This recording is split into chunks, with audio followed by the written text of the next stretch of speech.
before? No. I work with Michael Serio, who is a Rowan graduate who worked with me at WYSP and works at Odyssey now. What does he do? He now runs like our music vertical online, so all the music writing and all that kind of stuff he does. But he produced the Danny Bonaducci show at WYSP. Wow. Yeah, but that was my only Rowan connection. Yeah. So you were involved when we got Craig Carton here. Yep. So just from an executive point of view, dealing with Craig, what was that like? I thought it was great. I heard a lot of horror stories about Craig before, because I work with a lot of Craig's former coworkers. And I guess for other hosts, Craig might be a pain in the ass because Craig's really good at what he does and he is relentless. But as a manager for Craig, I thought he was great. He was creative. He worked hard.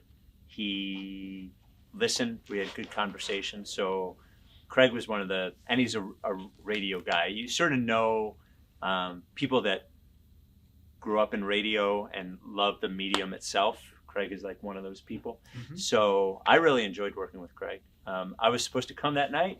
It was the day before I was supposed to have hip replacement surgery, which I ended up having 2 weeks later as they canceled it that night. So I was sorry to miss it. But he's a great storyteller. He's a hard worker. He's a funny guy. And I found him to be a great colleague.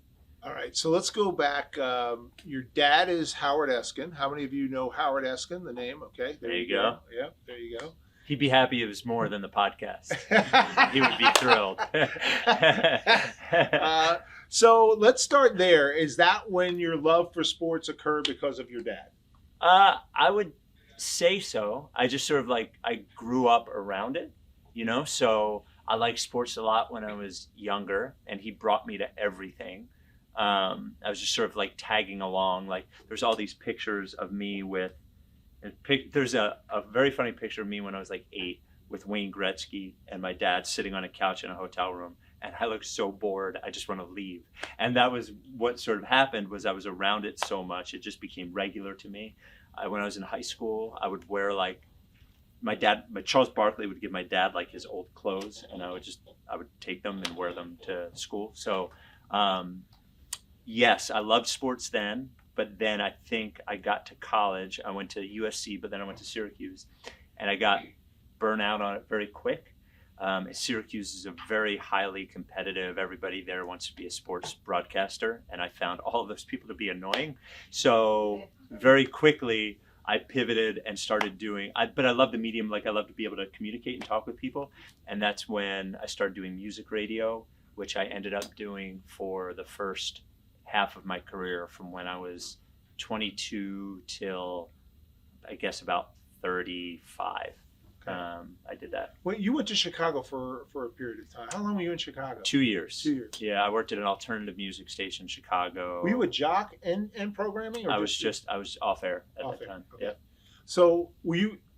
What period did you then say, okay, maybe I want to go into this programming side of things and not focus on the on air? Now, obviously, you've changed focus. I've always loved both. I think my goal when I started working at WYSP, which is a rock station in Philly on 94.1, it was a Howard Stern station. It was the first station I worked on, and my goal was to be the music director there when I graduated college. And I became the music director when I was 24 or 25. And it was just like luck. Somebody left. I started sitting in his office, didn't leave, and they almost forced to give me the job. But at that point, I guess I reassessed what my career would look like, because I had this goal that I achieved so quickly. So everything after that, I was just sort of making up as I went along. And I actually got the chance to really be in charge when I was in Chicago. They fired my boss. I was 30, and they put me in charge. And it's funny, I work with one person now who worked for me then. She was a DJ at one of our stations in New York. And I was just a horrible boss when I was 30 because I had a very bad temper. And I think I couldn't understand anybody who didn't work exactly like I did, which is, by the way, sort of how my father is, which is why my dad is a good talent and would be just an awful boss. But I sort of recognized that there were people who loved how I managed, but that was 20% of the people, and everybody else did not. And when I ended up leaving Chicago, it became like this process in my head of how to learn to do that. It changed me as a person too, because the patience I think that I had to have as a manager, I had to learn as a person overall. And eventually, like the idea of getting the best out of everyone who worked for me was really awesome. Like when it started working, when I changed, when I became more patient, when I sort of met people where they are rather than trying to make them like me, try to figure out what people are good at and bring that out of them, then people really are dedicated to you and want to work for you and will do anything for you. You can achieve so much more. And when I started getting good at it, it started sort of snowballing. I wanted to be better at it and better at it and better at it and better at it. And then eventually when I got the chance to do it for sports, when I was, I don't know, 10, 11, 12 years ago, whatever it was, I'd never run a sports radio station. And I was like the web guy. And they fired my boss. And I went for I moved into his office and started doing it. And learning that and managing those hosts, which is a different level than music. Like everybody is very talented. Everybody's a big star. Everybody's got a giant ego. It was like this other really interesting challenge for me. So I still love managing. I'm stopping doing it now.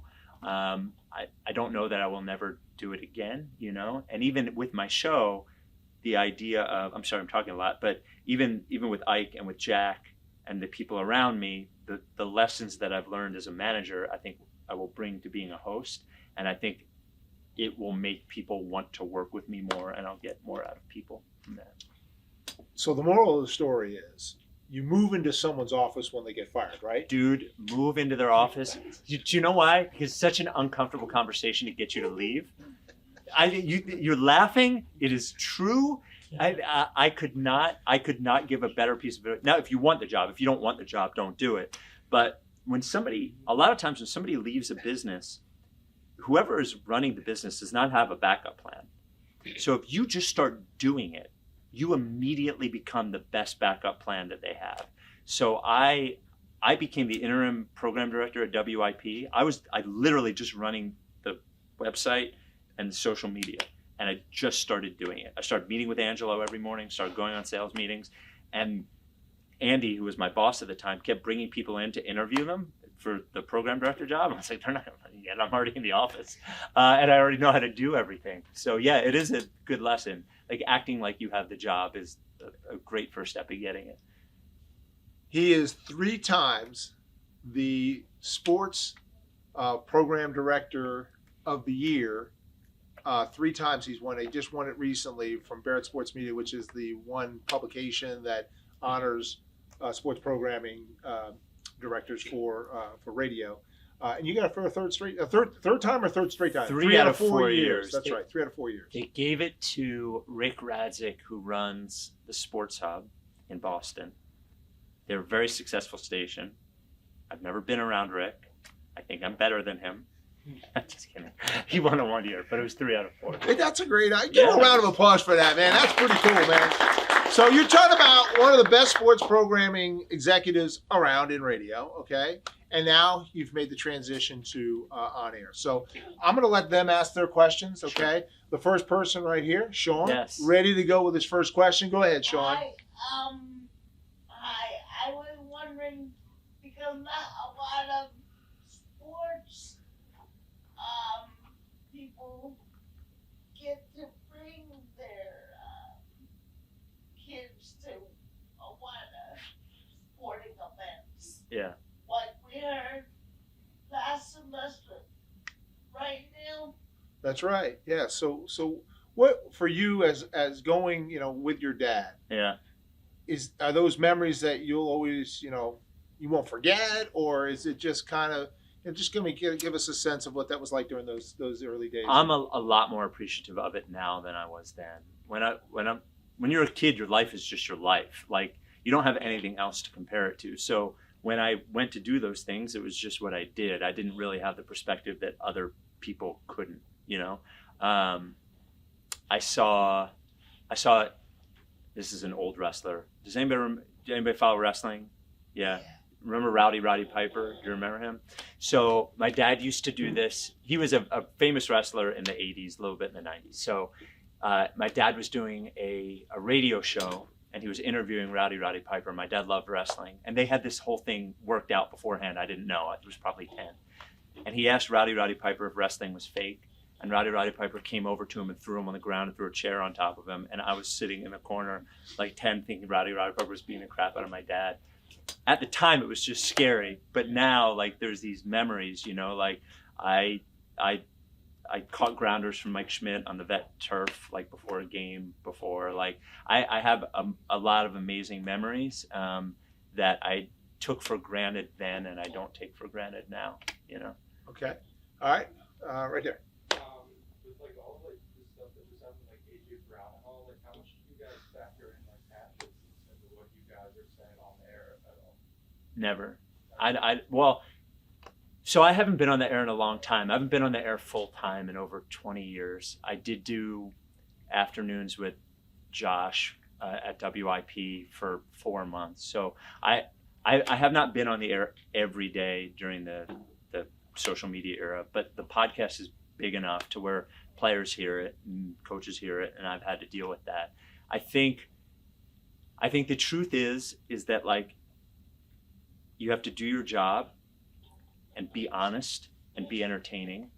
And if they have a problem with that, be willing to face that, you know, and be willing to, that's why it's so important that you, not everything you say is exactly not exactly the way you feel it. You have to say it in a way that is compelling, but as long as what you're saying is honest and not personal, like I think there's a line that you can cross, then it is fine. I was disappointed that I wasn't there to talk to AJ Brown, because I think I don't know how many people understand. Like, AJ Brown heard something that I said about him on the air, and he got mad and he called the radio station. The first thing was the clip that he heard. I was not talking about AJ Brown. Like, ironically, I was talking about my father. So the clip, I had come to work, and my father was complaining about the Philadelphia media, and so was AJ Brown. And when I was talking about my father, I said, every car you've driven, every house you've owned, every watch you've had is because of WIP. That clip somehow made it to AJ Brown. And now, obviously, that sounds ridiculous when you're talking about a football player, but it's not what I was talking about. But the thing that I was frustrated with what he said is that he said that media was wrong because we should be supportive because we're Philly. Like, that's bullshit. We don't need to be supportive. That's not our job. And when things are going great, which AJ Brown, most of his career, things have gone fine here, then it seems like that's what we do, because there's no bigger cheerleaders than when things are going well. But when you lose 6 or 7 and get your ass kicked by the Bucs, and there's rumors out that you're not shutting down, that you and the quarterback don't like each other, and you guys used to be buds, like, it's not our job to say, everybody chill out. So I'm fine to talk to him about that, and I didn't get that opportunity. But I think one thing, I'll wrap this up, I'm sorry, verbose talk show host. One thing that I think fans and players don't understand is, like, there's not a lot of empathy there, because it's hard. It's hard to see the world like the other person sees it. So it's hard for an athlete to see that a fan is spending their time, money, and effort on being a fan. It's entertainment for them. And when they don't get the entertainment, that kind of sucks, because you feel like you wasted all 3 of those things. A lot of those people have jobs and mortgages and families, and they're taking their 3 hours maybe that they have all week of free time, and maybe $700 to bring their family to a game, and the team looks like they give up. And you have every right to be mad. And the way that I would paint it to a player is, say, if you spent $1,000 on dinner and a movie, and the movie was terrible, and the dinner was not only bad, but the chef said he didn't care whether it was good or not, you'd probably be pissed off. And the same end, fans don't see it like athletes do, right? Like, an athlete, fans a lot of times are mad that athletes aren't as mad as they are. They can't be. It's their job. So if they lose, they can't be miserable the next day. They just have to go to work and be better than they were the day before.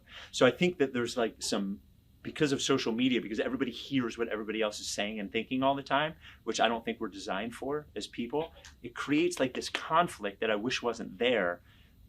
Because when everything's going the right way, everybody's having a good time. AJ Brown wasn't complaining about the media when the Eagles were in the Super Bowl. There was no complaints about the media last year, 0. There were no complaints when they were 10-1. all of a sudden when they lose, there's complaints, right? Nobody wants to hear that they're doing a bad job. So it's a long answer to a short question. The short question is you have to be aware that they're listening, but you can't change what you think because they are. So does that make sense? I think he answered the A.J. Brown, Yeah.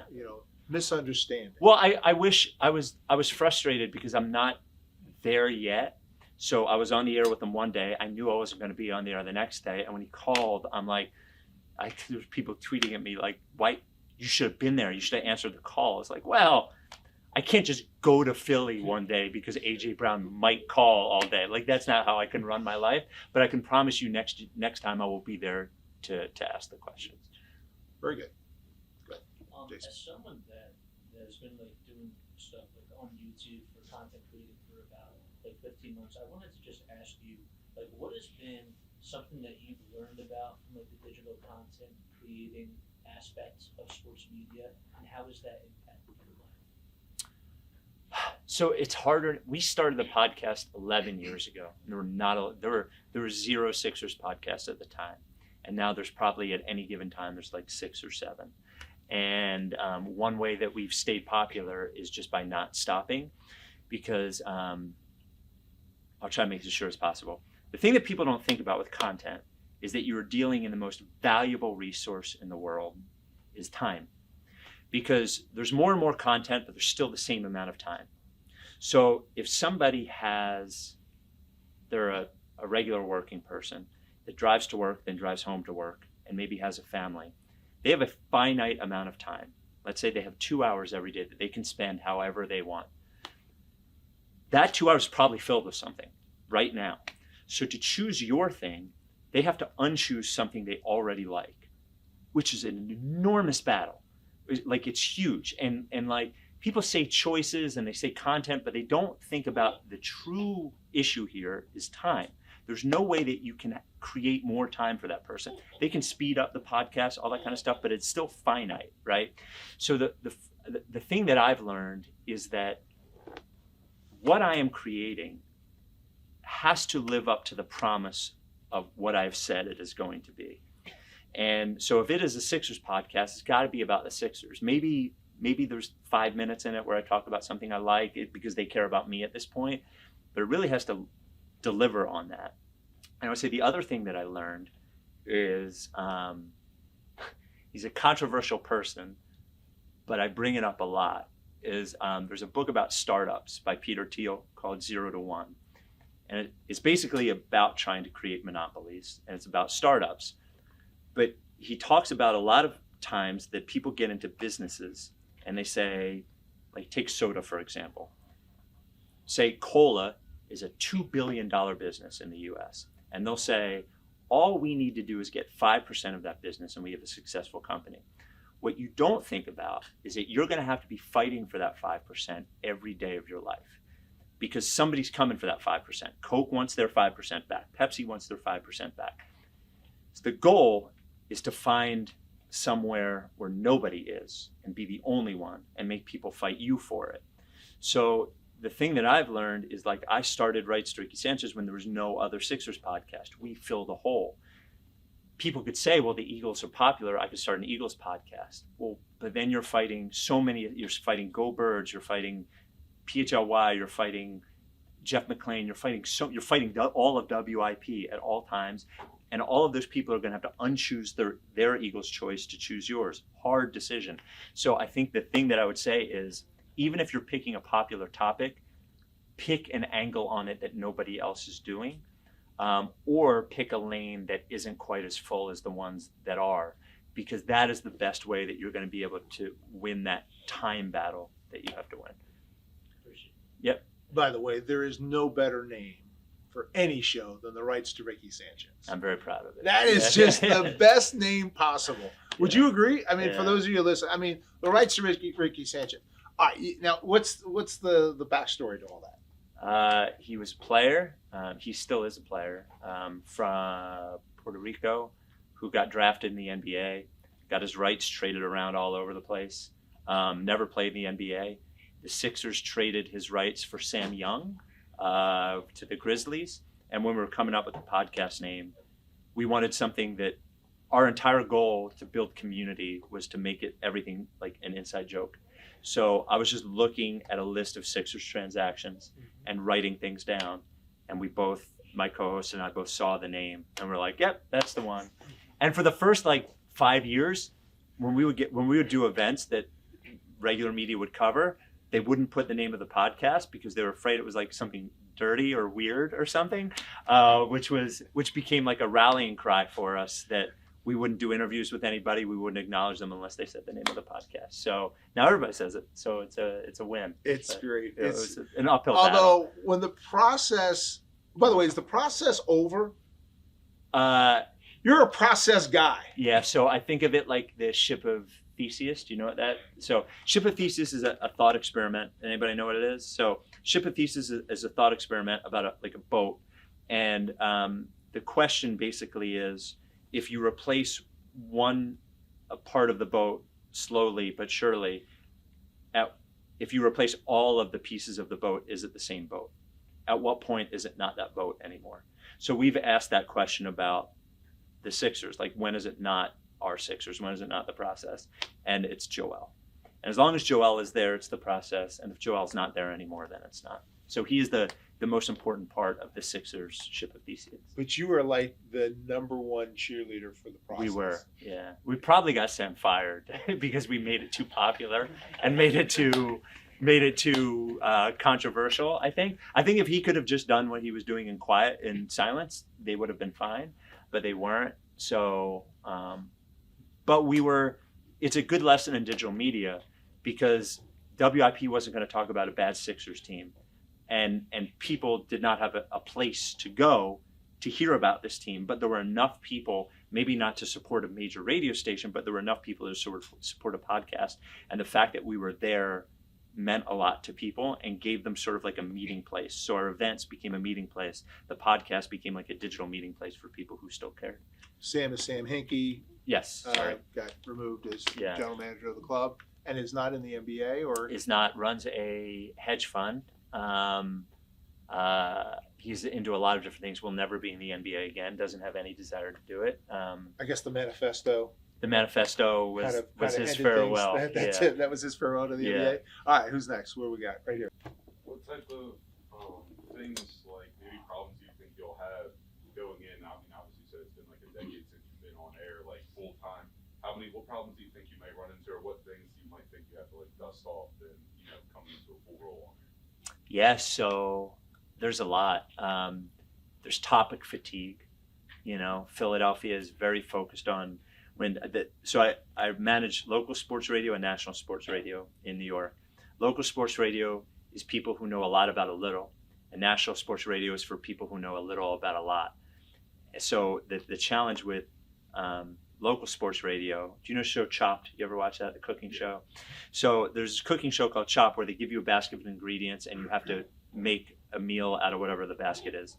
Sports radio is sort of like getting the same exact basket every single day, but having to make a different dish. So it can get tedious. It's like, fuck, they gave me dry pasta and like prunes again, and I've only made dessert pasta. Like I can only make it so many times. When I was on every day, we used to fight about Sam Bradford all the time. And I was just like, after 3 months, it's like, no more. So I think there's topic fatigue. I also think there's a challenge of, while I've paid attention to Philadelphia sports for the last 2.5 years, I haven't paid attention in a way that a sports talk host would pay attention. I don't know every little bit of every little game that's happened for the last 2.5 years. So there will be like a ramp up of me sort of learning like, oh, that's why people don't like that guy, because I wasn't around for it. And we're talking, most of my life I was around Philly. So this is the only couple of years where I haven't really been dug in, fully. There's that. There is like the challenge of having everybody know me and judge opinions. The thing about the podcast is, even though people get mad at things I say sometimes, it's like a club. So everybody loves us, who listens. WIP is not like that. It's bigger. So getting people, like I had last week, people mad at me for things that I said, I got a lot of ugly DMs about that. So there's dealing with that. There's my wife having to deal with that, which she's been able to stay out of for the last. And I would say the last thing just that comes to mind is, and this isn't a challenge, it's just something to learn. Everybody loves Ike, right? So Ike could be dead ass wrong, and they are going to side with Ike because they love Ike, and Ike played for the Eagles. So it doesn't matter what we're talking about, like Ike's probably right. So I'm going to have to learn to, even if I know that I'm right, know that the audience is still probably going to think Ike is right anyway. So, but luckily we have a good enough relationship, and we've been through the argument wars, sports argument wars off the air, so I think we'll be fine. And Fritz is the kind of guy that tries to get under your skin. Yeah, so he's learning a lot too. So he had he's always been the third guy on the show. And the great thing about being the third guy is you only say stuff when you have something good to say. So when you have something funny, you say something, otherwise you just don't say anything. He's learning now that like being the bad guy next to Ike is a whole different job than being like the Dennis the Menace in the producer booth, just like making fun of somebody every once in a while. But it's good practice for him. But he is very smart, very talented. And I feel very lucky to have him on the show. It's very important to us that Jack stay, both Ike and I, because I think Jack definitely thought that he had an opportunity to get the job that I am getting. And so I was conscious of that, but having Jack is very important. Very good. Okay, go ahead, Lee. So you just mentioned ugly DMs, and you said earlier you felt like it was to prove yourself. In your career, were there critics who tried to discredit you and say, you're only where you're at because of your last name? To this day, and I will be 48 in August. I've been named Sports Program Director of the Year 3 times. I got hired in New York, but the number of people who say you just got this because of your dad, like, first of all, I want to be like, how much power do you think my dad has? Like, not the kind of power that you would need to get me to be boss of fan. So I guess it is sort of like, I don't want to say the experience is the same, but I work with Maggie Gray, who worked on Fan for a while and does mornings on CBS Sports Radio. And she gets you're only saying that you're a woman, you don't know. And I always tell her, they say that when they don't have a way to argue with you, when you've made your case too well. So they go for the low-hanging fruit. And I feel like that you only have this because your dad is like, they're mad at my opinion. They don't want to engage in the actual debate, so they go toward that. It is, honestly, if I'm being honest, still frustrating to hear.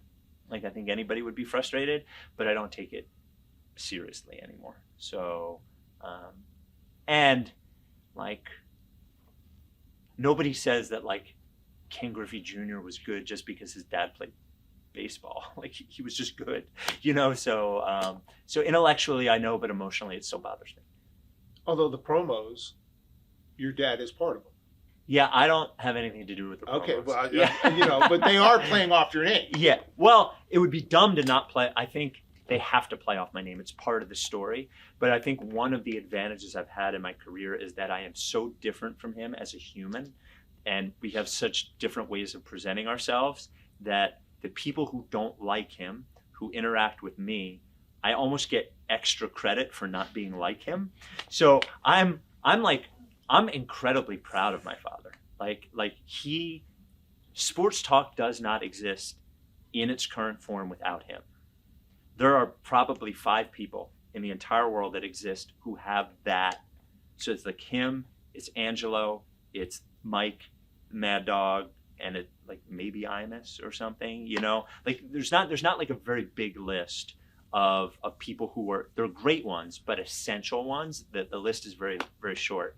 And if it wasn't for him, I wouldn't have the institutional knowledge that I have that makes me good at it. Like the things that I learned without consciously learning. And he's very good. He's very, very hardworking, but I am not him, And so I don't mind them playing off the name thing, because I think eventually it will be to my advantage because I'm not the same. People will expect one thing if they don't know who I am, but I'm good with that part.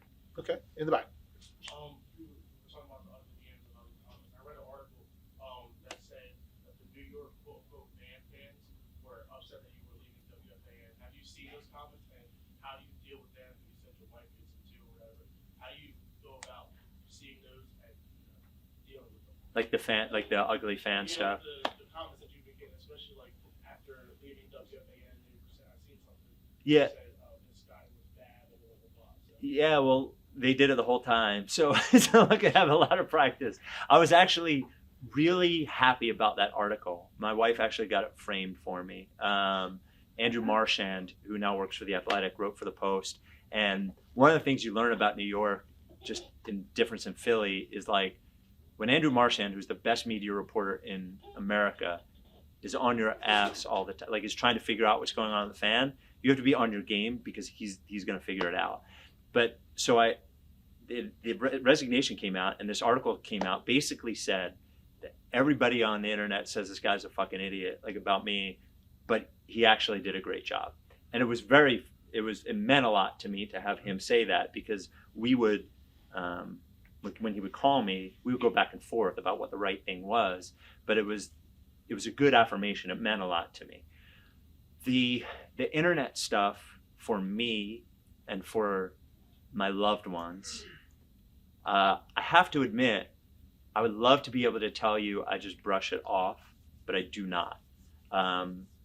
It's hard to, because I'm a human. I think most people, it's hard to. I think the way that you would describe it, even though it is the minority of people, somebody said once, if you're baking a cake and you have 95% of the ingredients right, but the last 5% are feces, the cake is going to taste horrible.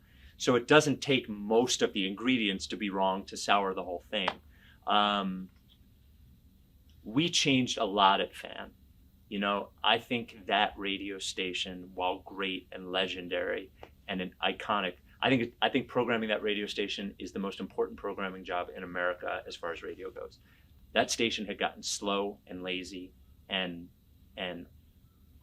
old, not in age, but old in presentation. It needed to change. But when you change something that people love, they're going to be mad at you. And I'll never forget, I was talking to the gentleman who ran, this was years ago when we were making the changes at WIP, a gentleman who ran Channel 6, ABC here. And he said, how are all the changes going? I said, good. I was like, it's a challenge, but it's good. And he said, well, what we found in our research is that in Philly, people would rather you keep a person they don't like than put somebody new in there. So like I've kept that lesson, and New York's not too different. So I think emotionally, I think outwardly I had to be strong for the hosts who saw a lot of it too. And if I was confident, then they would be confident. Internally, it sucks because I worked real hard and I know it was the right thing. As far as my wife goes, luckily her whole Instagram feed, I've looked at it, is just like shelter dogs doing funny things. So I think she doesn't see it very much. I will say there's one funny story. When we got engaged, it was on Philly.com, and she was very excited. And this was 15 years ago. And I said, or 13 years ago. And I said, hey, whatever you do, don't look at the comments. And she was like, why? It's nice. We got engaged. And I said, Val, do not look at the comments. So she goes, okay. So 3 hours later, she calls me. And she was like, why are they saying this stuff about you? And I'm like, there we go. And she goes, me and Alicia made up different usernames and we're fighting with people who are saying bad stuff about you in the comments. And I'm like, no, don't do that.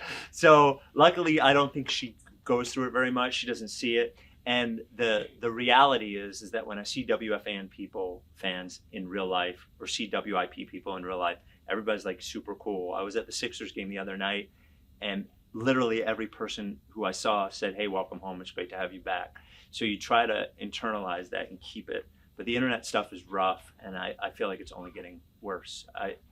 So luckily, I didn't grow up around it. It didn't really come until my 20s. I hope the people who grow up around it are just sort of numb to it, but I'm not numb to it. You rang the bell. I did. We on the podcast have been complaining that we hadn't rung the bell for the entire time of the bell being rung, and Daryl Morey is an advocate of ours, so I think he helped. I also think the fact that the CEO and president of the team are different now, and maybe the new ones like us a little bit better help. But it was really fulfilling. It was nice to ring the bell. Yeah, that's pretty cool. That's pretty cool. That's a cool thing. Go ahead, Thomas. What is your opinion on Jack when he got the Phillies fan base to basically stand for Trey Turner, which might or might not have changed his season around? Yeah, I said to him the other day, I was like, the end of the series against the Diamondbacks, why didn't you guys give him another standing ovation? He was, so I bust his chops a lot about it. I was very proud of him. I was very proud of him. You know, there's a part of, when I say radio, I just mean media in general. So I'll say radio, but that's not really what I mean. That is just about having a gut instinct and following it and not being afraid to fail.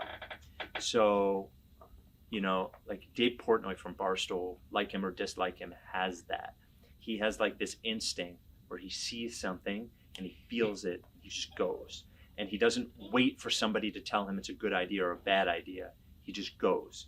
And he has this instinct that people will follow where he goes because he knows them. Jack did the standing ovation thing. It was just instinct.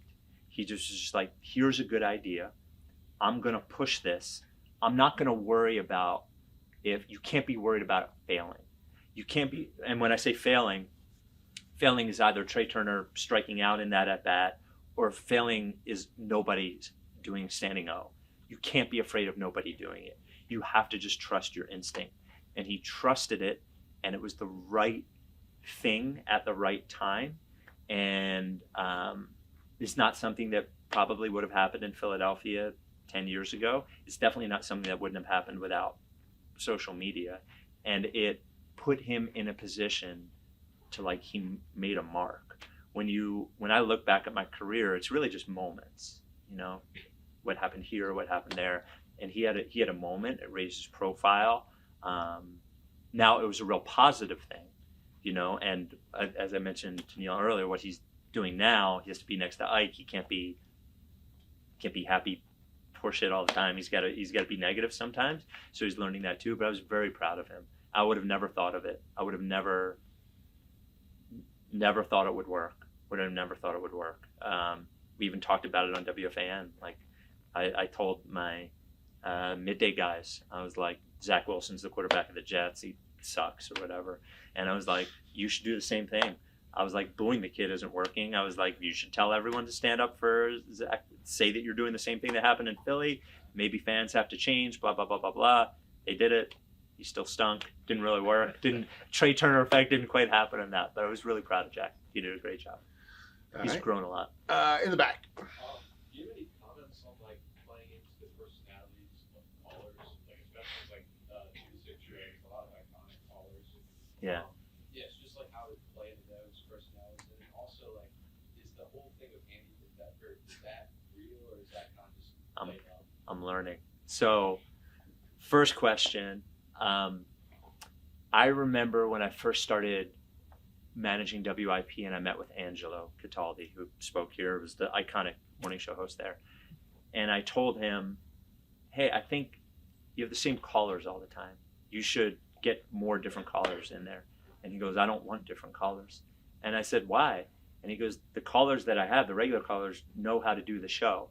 He said the purpose of the callers isn't to get on as many callers as possible or show how many people are listening. The purpose of the callers is to make the show better. So I want callers who can make the show better. Man, I learned so much from Angelo, and it clicked for me. I was like, oh, regular callers are amazing. Like, they get the show, they're characters. And the other thing that really hit me with callers is we had this caller, Levi from Overbrook. Levi was like a legendary caller and used to give my dad shit all the time. And my first late night shift on WIP, Levi called. And the first thing he said was, I made your dad's career and now maybe I'll decide if I'm going to make yours. And I laughed, but Levi was not kidding. So Levi passed away the year before, like 2019. And I went to his funeral and in Overbrook, and he, I was given the program, the pamphlet when I walked in, and the WIP logo was on it. And he had pictures with WIP hosts all on there. And there was an Eagles helmet on his casket. And the eulogy was his best friend. And his best friend, I looked at the name was not Levi on the thing. And it's Darren. It said Darren Levi Cephas. And his friend told the story of where Levi came from is Darren used to call WIP all the time, but the rule at the time was only one call per week and one on the weekends. So Darren came up with another name so he could call in as two different people. And man, that just meant the whole thing meant so much to me. So I think the combination of that, what Angelo had told me, and the community aspect of it, it just works, Now, sometimes you have to remind them, which Ike does occasionally by suspending them. And I remember he yelled at Wade once. Sometimes they think they're a little too much of the show, and you have to keep them. It's not your show; it's our show. But I think it helps show the community aspect of all of it. And if you're going to use a call, there's nothing they can throw brakes on a sports talk show like a bad caller. So having callers who know the deal, by the way, signals to other callers, you better have your shit together when we go to the call, or you're not going to get on again. Andy from Deptford, I don't know. So he's a regular caller. The first day I was on the air, he kept calling me Brett, which is my real name, and telling me to get out of there. And my dad got me the job. And I was like, we hung up on him. I looked at Ike and Jack and I was like, what was that? I didn't know Andy from Deptford. I guess that's his whole bit. And then he jumped on my Instagram. It was like a picture of me and my wife, and he was talking shit on there. And I sent him a DM, and I was like, dude, all due respect, we're not doing this. You're not jumping on my social media with pictures of me and my wife and talking shit about me. No, end of. And he apologized. And he was like, I thought you'd know. I was just so. And he called again and didn't do it again. He did his normal Andy from Deptford thing, but not I think he was trying to initiate me. So I think that's just his bit, I hope it's not real. It seems like he loves the radio station, so I want to make space for him. But as I have reminded Ike and Jack, there will be a proper amount of respect or he won't get on the show, Very good. Yeah. Very good. All right. Who's next? What we got? I'll go right here. I'll go Sean first. Go ahead, Sean. Okay, yeah, I heard a lot of people on Giants Big Kickoff Live. Obviously you're not a Giant fan, but this guy named Charlie drives me nuts. Oh my God. I'm not a Giants fan. Big Blue Kickoff Live was the show we would do every Saturday morning with Sean Morash and why am I forgetting who hosted it? Whatever. I'm not a Giants fan, but it was interesting to work with another organization and have a good relationship with them. We're the flagship station of the Yankees, we're flagship station of the Giants, we're flagship station of the Brooklyn Nets. I work with the Giants all the time. They're good people. It is very interesting as a born and bred Eagles fan to have good relationships within the Giants organization and be happy when they succeed because it's just part of your life now. Same thing with the Yankees. Being part of the Yankees is cool, it's quite a history, and their broadcast team. Our play-by-play guy for the Yankees, John Sterling, is 85. He's a legend. I talked to him today. He's just he's a gem. So it was hard initially, I guess, getting to work with those teams, but eventually it became really fulfilling. I'm glad I did. Big Blue Kickoff Live, this was the first year for it too. So it'll only get better. Jason. You could go back in time Yeah. and talk to yourself like 20 years ago, just getting out of college, or it would be 25, 26 years ago. But what would you tell yourself now? Wait till you see the internet. What would be that? God, I don't know. It's all. I was telling Neil beforehand. It has worked out for me.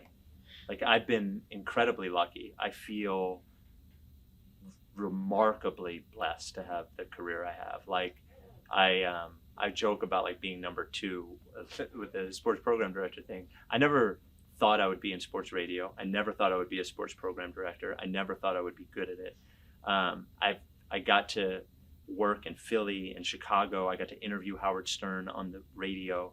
I'm the only person in history who got to run WIP and WFAN. Like, that is bonkers to me. And I get so wrapped up in the day-to-day of it that I don't get to think about it very often.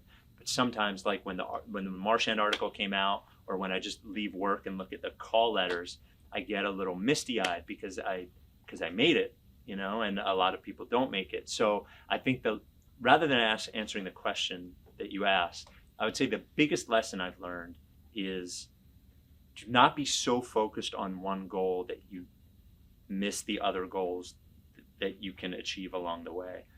There's so many times that like you come to this, like I just came to this time when I could make a decision to be on the air.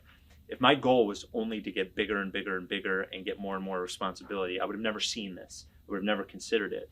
But there's just so many times when like your career goes like this, and if you're just thinking about what your ultimate goal was when you started, you don't think about this great choice in front of you.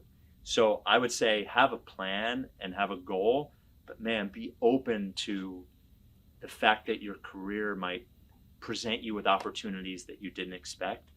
Make every decision for that moment. Because every decision you make is at one time forever and not forever. So every decision you make has a ripple effect on the rest of your life. You know, every decision you make, every single one, every career decision you make will have a ripple effect on the rest of your life. But it's not the thing you have to do for the rest of your life.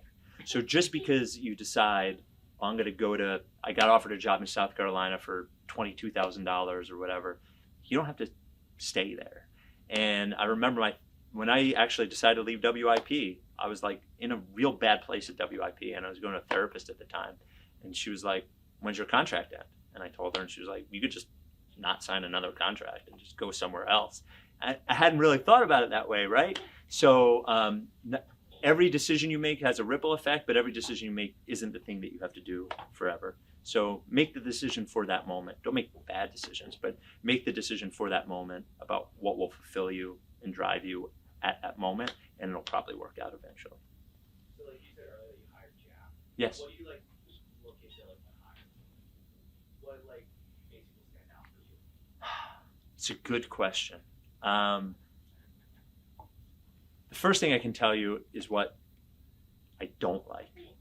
So what I don't like at this particular time is people who have not created anything on their own. This is a very different time than when I started, in that like if somebody comes to me and they're a junior in college and they want to do what we do, and I say, you have a podcast, you blog, you write somewhere, and they're like, not yet. I'm like, well, you are never going to make it. And this is the last conversation I'll ever have with you. So there's that. I think what Jack had was first of all, he had people who knew him, who told me he was a good guy.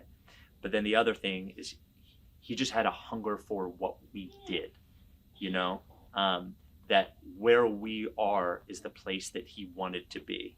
And his experience and his words and his plans and what he had done lined up with that he really wanted to be a part of what we do. Because we're trying to build a team, and everybody sort of has to be all in what you do. So I guess I look for people who are all in, who are passionate for what we do specifically, and like there's just this talent thing that like you just sort of, when you get into my position, you can sort of identify who has it and who doesn't. Jack sort of had it, you know, and that was why. And the other thing I'll say is once you get in to wherever you're trying to work, do not say no. Any shift, any time, any job, yes, yes, yes, yes, yes, yes, yes, yes, yes. The first thing you have to do is be the yes person who is always dependable.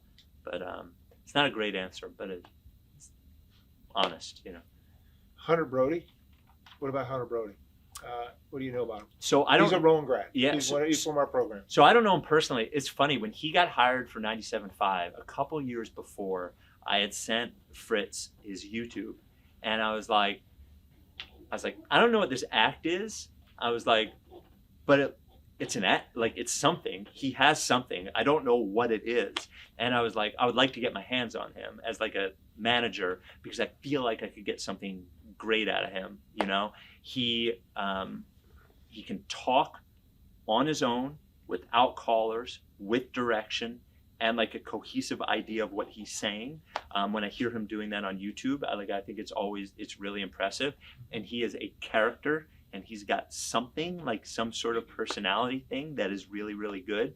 I didn't get to hear much of him on the 97.5 show because it was up in New York. Now he's on IP, so I'll get to hear him more. I think he's very talented, and he's got something.